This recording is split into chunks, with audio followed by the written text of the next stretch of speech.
Welcome to episode 2 of Rebuilding After the Fire. Today I'm going to talk about one of the biggest decisions facing folks that have lost their house, and that's to rebuild or to relocate.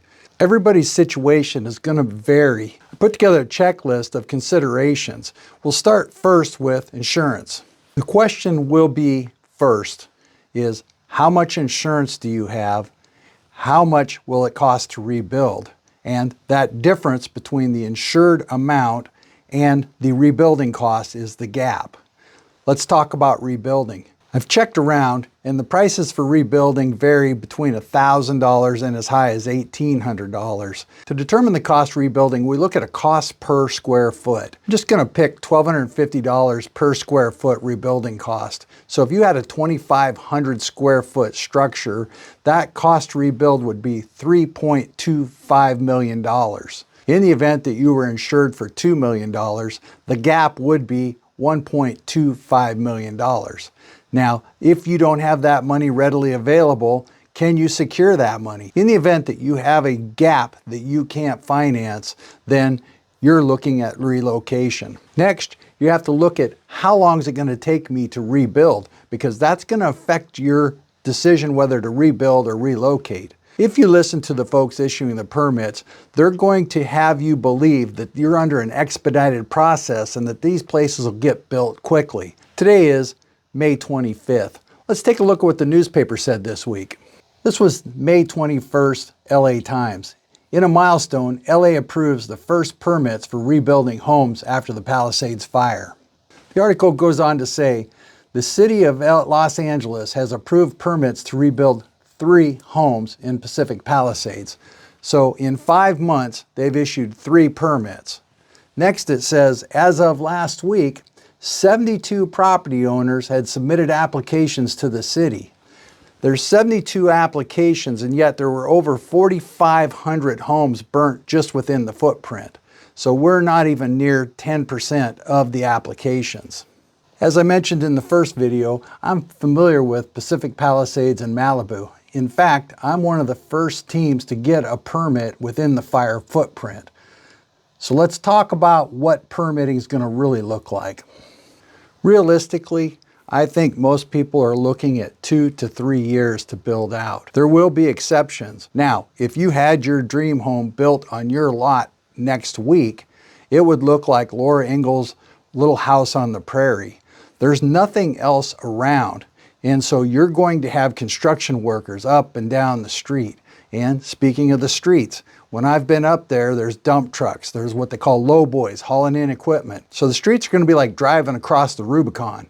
You're going to tear the heck out of your cars because the city doesn't have any money. That was also in the same newspaper, and they're not going to be able to come in and fix those streets. One of the next considerations is the schools. These schools were A+ rated schools, charter schools, many of them. They were burned to the ground or they were fire damaged. And so now the kids are back to learning online. Well, we know what that looks like. Look back. Did your kids struggle with online learning? I can say ours did. And if they move some trailers on site and they can clear the areas, which is a big if, and then there aren't going to be any extracurricular activities for these kids. In this area, they had some top-rated schools, and most of these schools were burned to the ground or were fire damaged, and the kids are now learning online. Well, you need to look at your individual situation and look at what COVID did to your kids socially and as to their education. Can they do that for the next 2 or 3 years and be okay? That's a decision you're going to have to make. You have to look at what are the age of my kids, what's the downstream effect, and would I be better relocating permanently? The next consideration will be the sense of community. People get a sense of community from going to church, or going to synagogue, and some of the local social activities. Well, that's gone now too. Now let's talk about just everyday life. Normally you would stop by after work or in the morning and pick up some milk and pick up some bread at Gelson's or Ralph's. Well, Gelson's and Ralph's are gone now, as are your medical offices and your dentist offices. And so that convenience is gone and it won't be back for a long time. Jumping back to schools for a second, schools don't get built quickly. They have to go through the Division of State Architect and it takes forever to get the approvals to build a school. So the schools, even if you get your house rebuilt, the school's not going to be rebuilt in the foreseeable future. The next thing is your job. Let's talk about how some of the folks up there make a living. Hollywood, making movies, the film industry. Well, all the bottom line folks have been pretty much wiped out. First COVID, and now we have AI, and we have relocation. And they're saying, they're being Karen Bass and Governor Newsom, they're going to get some legislation together, but you're just throwing another bucket of water on a burned down slab.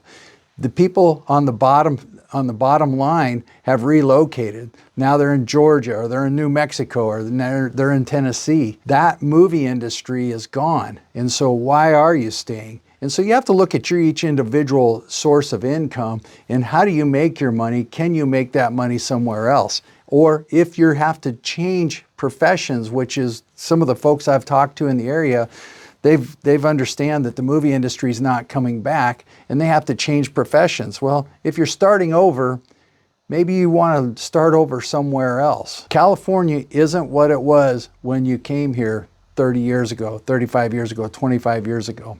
I was talking to a bottom line movie person this week about the devastation to the industry, and it was a perfect storm as he described it. First there was COVID, and then there was the strike, and now all the jobs are gone. And he says they're not coming back. He was asking me about how to enter into some of the trades or enter into a new profession. He was saying California is no longer the place he relocated to 25 years ago. We can look to the recent fires in California's past to understand what the rebuilding looks like. The Paradise Fire, after 3 years, was the community had been 38% rebuilt. The Tubbs Fire, which was Santa Rosa, lost 5,600 structures. It was 45% rebuilt after 3 years. Another thing that I looked into is I was looking at the properties, the vacant lots for sale in Palisades, and there's a little over 100 lots for sale. What's interesting is the lots prices vary greatly from 1.4, 1.9, 2 million. And then you'll see some that are like 4 million. And I was trying to understand, like, why would there be such a difference between the various lots in the same neighborhood and sometimes even on the same block? Here's why. In order to be under the expedited permitting process, you're allowed to rebuild a house the same size that was there prior plus 10%. The lots that are worth a lot more money actually had large houses on them. So if you had a 5,000 square foot house, you can get expedited permitting for a 5,000 square foot house. But if you have a lot and it had a 2,000 square foot house and you want to put a 5,000 square foot house on, you no longer qualify for the expedited permitting process. So now you're at the bottom of the pile, and you will be looking at 3, 4, 5 years of permitting. And therefore, speculators, when they see that and they know what they're in for, that's why those lots are priced so much lower. Speaking of speculators, one of the things that I was surprised by is they're not coming in and buying up these lots. A little more than 20 lots have sold. I thought the speculators would come in early and buy up some of these lots. And then I got to thinking about it.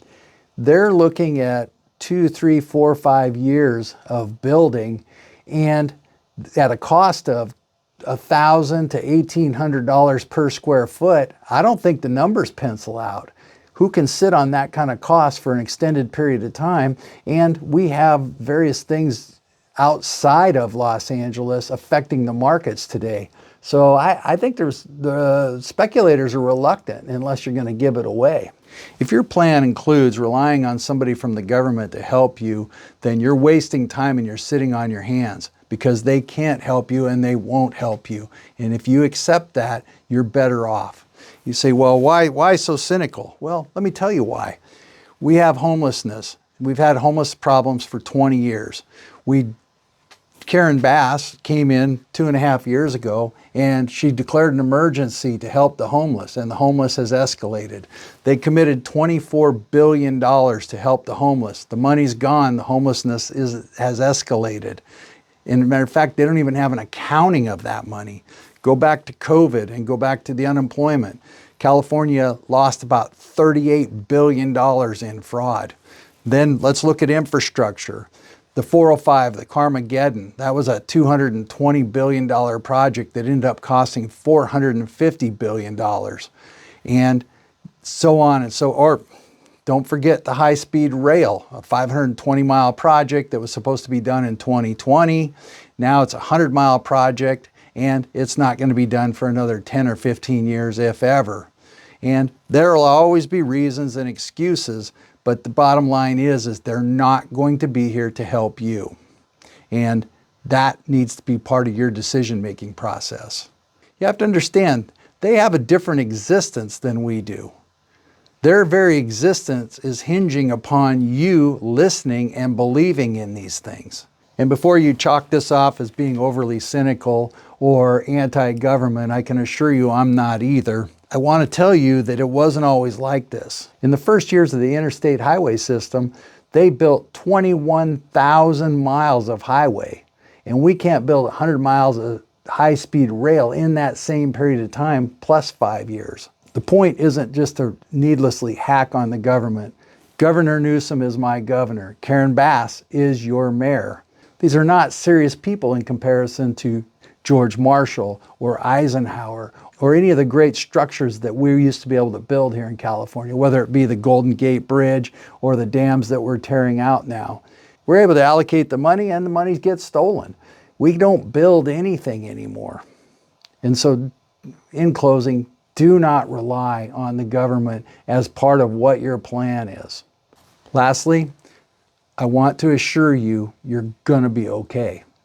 You're going to have to tell yourself every day you're going to be okay. Those folks that survived that war 80 years ago, those are your parents, those are your grandparents, and they made do and they got by and they're okay, and you'll be okay too.